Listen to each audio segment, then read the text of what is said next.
Welcome to Young Black Lives Honored. Be sure to subscribe and give this video a thumbs up. Don't forget to leave a respectful comment below. In July 2017, Quneshia Rawls dropped off her daughter Rosalie at her father, the child's grandfather's home in Wetumpka, Alabama, to stay for a few days. Having not spent time with her daughter during that period, the mother was excited to pick her up. While on her way to do so, she received a horrifying phone call that 2-year-old Rosalie was having a seizure. Following a call to emergency dispatchers, medics found her in the home seizing and regurgitating. The toddler was rushed to Children's of Alabama in Birmingham. It was reported that the seizures were caused by a lack of oxygen to her brain due to swelling. Following a slew of medical examinations, it was determined that no brain activity was detected. Unfortunately, Rosalie was pronounced gone on July 20th, 2017. A beautiful homegoing service was held on July 29th at New Hope Missionary Baptist Church in honor of Rosalie. Her interment was at Poplar Springs Cemetery. An investigation concluded that Rosalie's passing resulted from being violently shaken in addition to her head being slammed against a hard surface.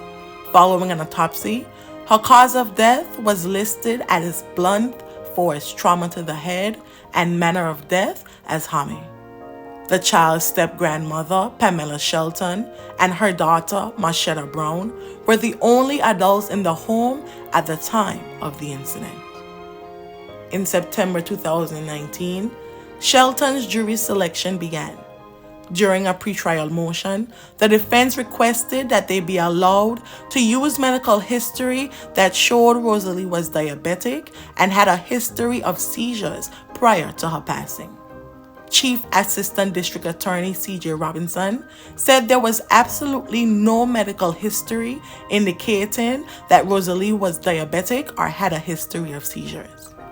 Furthermore, he cited that according to previous doctor visits, she had nothing diagnosed that would remotely show she was diabetic or prone to seizures. In the state's opinion, Shelton told the responding paramedics that she had health problems to cover up her actions. In turn, Judge Bill Lewis Jr. ruled the medical information was inadmissible. Frustratingly, the 2019 case resulted in a mistrial due to a procedural violation. The 19th Circuit District Attorney's Office did not drag their feet in obtaining a subsequent indictment from a grand jury later in 2019 for felony fatality and aggravated child abuse. Pamela would again be required to answer for her alleged actions. A jury was empaneled in late 2021.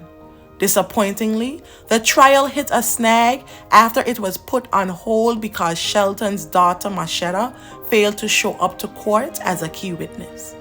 The state produced evidence that Brown was intentionally avoiding attempts by law enforcement to be solved, all while communicating with her mother, Pamela, about the status of court proceedings. Documents showed how Shelton hid her daughter from law enforcement, paying rent for an apartment in Prattville and driving her halfway to Florida. Shelton even secretly informed Marshetta that a warrant had been issued to secure her attendance as a witness. After months of searching and monitoring phone messages, Brown was located by law enforcement and taken into custody.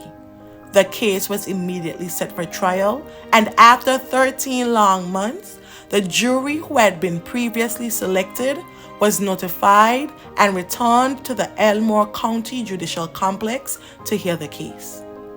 Prior to the trial getting underway, the defense presented numerous motions to have Marshetta released from custody and to have the case dismissed, which ultimately failed. During the trial, an expert testified that the fatal injuries came from force imposed on the victim's head that was equivalent to a high-speed car wreck, with the car flipping end over end and then being slammed onto a hard, ungiving surface. D.A. Robinson said investigators believed Shelton did it out of pent-up frustration. Rosalie's mother, Quneshia, testified how happy and full of joy her daughter was. She told the court how the toddler liked to dance, sing into silverware, and prance around the house, jokingly mocking her dad's snoring. After the state rested, the defendant chose not to conduct a defense. Following intense closing remarks recounting the injuries to the child and summarized evidence, the jury was left to determine Shelton's fate on August 3, 2022. When they emerged just an hour later, the court was informed that she was found guilty on each count of felony fatality and aggravated child abuse. Following the conviction, Circuit Judge Bill Lewis revoked Shelton's bond. At last, a 5-year battle was coming to an end, and justice was on the doorstep of Rosalie's family, who never stopped celebrating her life and embracing the memories. The child's brain was just completely obliterated, just for nothing. And let's just call it what it is. It was an evil act. It's every mother's worst nightmare. I just keep saying this is surreal. But for Quneshia Rawls, it's a reality. I never thought that she'd be evil enough to do this to a child. Marchetta was the first person who started speaking. She told me that Rose was having a seizure. I'm happy that now she's not walking free. It won't bring my daughter back, but at least now it's like a type of closure for me and my family. On November 1st, 2022, Elmore County Judge Bill Lewis sentenced the 57-year-old to life in prison. Pamela showed no signs of remorse, nor did she accept responsibility for her actions, which ended her step-granddaughter's life. May the family and friends of Rosalie Rawls find solace in the happy memories, and may her soul rest in perpetual peace. Thank you.